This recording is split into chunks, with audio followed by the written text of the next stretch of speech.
Part 4. Final Assembly. The Pilot.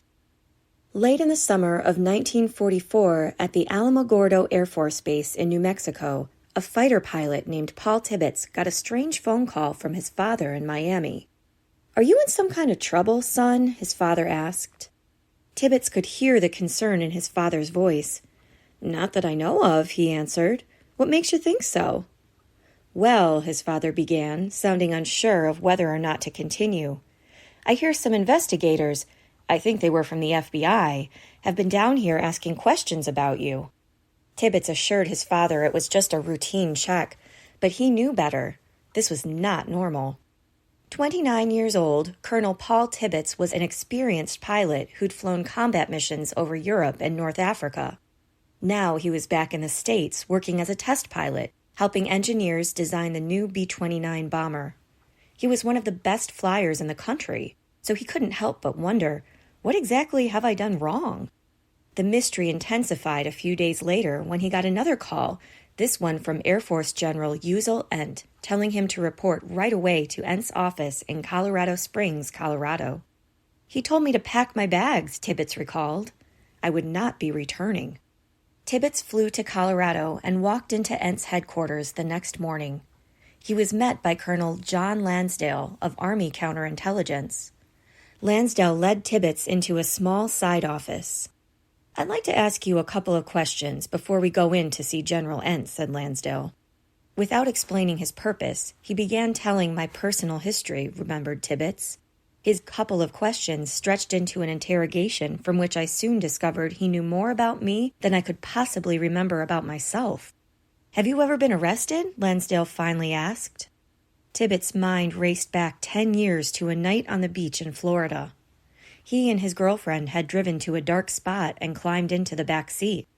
A while later, they were startled by the sudden glare of a policeman's flashlight. Could Lansdale really know about that? He must, figured Tibbets. He knows everything else. Tibbets decided to tell Lansdale the story. Lansdale listened without comment. Then he stood and said, "Now let's go see General Ent." Tibbets followed Lansdale into Ent's office, where the general sat at his desk. There were 2 other men there, a naval officer and a man in a suit. Ent introduced Tibbets to Navy Captain William Parsons and Dr. Norman Ramsey, a professor of physics. "I'm well satisfied with Colonel Tibbets," Lansdale announced. "That's good," said Ent. "I felt sure you would be." Ent then told Tibbets he had been chosen for a vital mission, a top-secret mission. Everything Tibbets was about to hear, Ent cautioned, would have to be concealed even from his wife, even from the pilots and crews who would be working under him. Then Ent turned to Professor Ramsey, saying, "Now you take over." Ramsey asked Tibbets, "Did you ever hear of atomic energy?" Oppenheimer's scientists had not yet built an atomic bomb. It was far from certain they could, but U.S. military planners had to think ahead. If a bomb were built in time to affect the outcome of the war, it would need to be dropped by plane.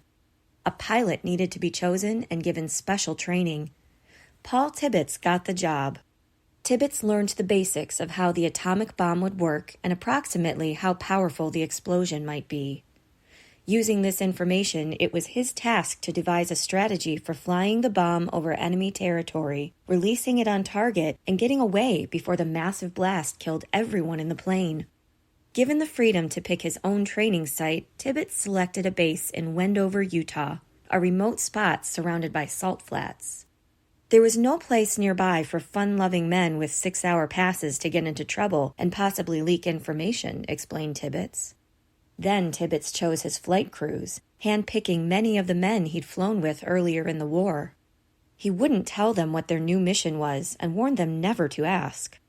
"We didn't want them even to speculate," said Tibbets, "or to give out a hint that our operation was different from any other." Known as the 509th Composite Group, Tibbets's mysterious team was officially activated on December 17, 1944. At the age of 29, I had been entrusted with the successful delivery of the most frightening weapon ever devised, Tibbets recalled. Although the weapon was beyond my comprehension, there was nothing about flying an airplane that I did not understand.